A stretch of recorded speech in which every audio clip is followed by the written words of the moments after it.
Assalamualaikum warahmatullahi wabarakatuh. Perkenalkan, nama saya Windy Ningsi, kelas manajemen A dengan NPM 434340220021. Di sini saya akan membahas tentang ekonomi makro dan pengaruhnya terhadap bisnis yang pernah dibahas juga oleh kelompok 4. Pengertian ekonomi makro. Ekonomi makro adalah studi holistik mengenai kinerja, perilaku, struktur, dan proses penentuan keputusan ekonomi dalam skala nasional.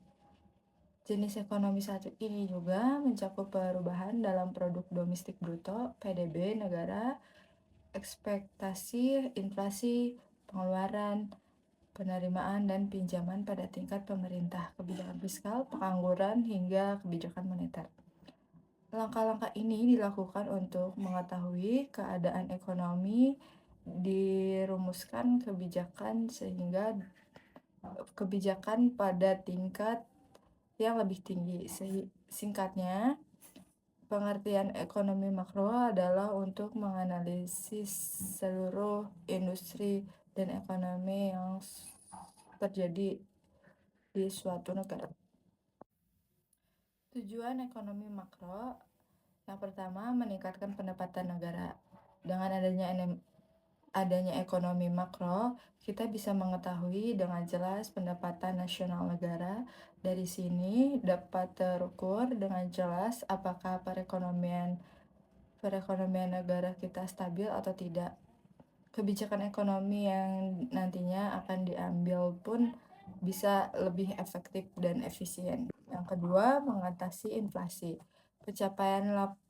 Penciptaan lapangan kerja baru, khususnya di bidang teknologi, dilakukan melalui investasi pada perusahaan rintisan startup yang berujung pada kemakmuran ekonomi baik di perekonomian lokal maupun global.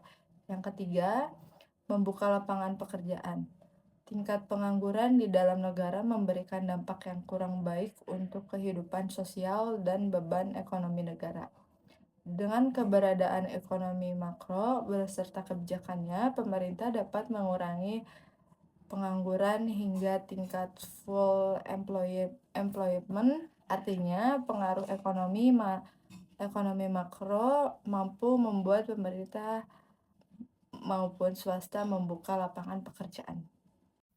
Variabel ekonomi makro yang pertama, produk domestik bruto (PDB), merupakan indikator utama yang menunjukkan total nilai barang dan jasa yang dihasilkan suatu negara dalam periode tertentu, mencerminkan pertumbuhan ekonomi. Dan yang kedua, inflasi, kenaikan harga barang dan jasa secara umum dan terus-menerus dalam suatu periode yang mengurangi daya beli uang. Dan yang ketiga, pengangguran, keadaan saat sebagian angkatan kerja tidak mendapatkan pekerjaan meskipun sedang aktif mencari kerja. Yang keempat, suku bunga. Tingkat suku bunga yang mempengaruhi biaya pinjaman. Suku bunga tingkat mengurangi investasi dan konsumsi, sedangkan suku bunga rendah mendorongnya. Yang kelima, nilai tukar. Perbandingan nilai mata uang suatu negara terhadap negara lain. Nilai tukar yang kuat membuat impor lebih murah, tetapi bisa menurunkan daya saing ekspor. Oke, kita masuk di studi kasus dampak inflasi pada bisnis. Inflasi tinggi di Indonesia pada 2023 5-6%. Pada 2023, Indonesia mengalami inflasi tahunan sebesar 5,51% YoY, meskipun secara keseluruhan terkendali dan menurun menjadi 2,61% pada akhir tahun. Inflasi ini didorong oleh faktor seperti gangguan cuaca El Nino yang mempengaruhi produksi pangan, misalnya beras dan cabai, kenaikan harga impor, dan penyesuaian harga barang yang diatur pemerintah seperti tarif angkutan udara dan rokok. Inflasi pada kisaran 5-6% dianggap sedang, namun tetap memberikan dampak signifikan pada berbagai sektor bisnis di Indonesia. Ini kurva inflasi di 2023. Dampak pada sektor bisnis. Yang pertama, di sektor retail dan barang konsumen. Kenaikan biaya produksi, inflasi menyebabkan kenaikan harga bahan baku seperti beras, penyumbang utama inflasi 2023, dan komoditas impor yang meningkatkan biaya produksi bagi perusahaan retail makanan dan minuman. Penurunan daya beli. Konsumen, terutama kelompok berpenghasilan rendah, mengurangi pembelian barang non-esensial karena harga kebutuhan pokok seperti makanan naik hingga 6,73%. Contoh kasusnya, perusahaan retail seperti minimarket, contohnya Indomaret, menghadapi tantangan karena kenaikan harga pangan mengurangi margin keuntungan. Konsumen beralih ke produk yang lebih murah seperti merek generik sehingga penjualan produk bermerek premium menurun. Untuk strategi adaptasinya, yang pertama, diverifikasi produk, menawarkan produk dengan harga lebih terjangkau untuk menarik konsumen berpenghasilan rendah. Yang kedua, optimalisasi rantai pasok, bekerja sama dengan pemasok lokal untuk mengurangi ketergantungan pada barang impor yang berdampak pelemahan rupiah. Yang ketiga, promosi dan diskon, memberikan promosi untuk menjaga volume penjualan meskipun margin lebih kecil. Yang kedua, dampak pada sektor bisnis manufaktur.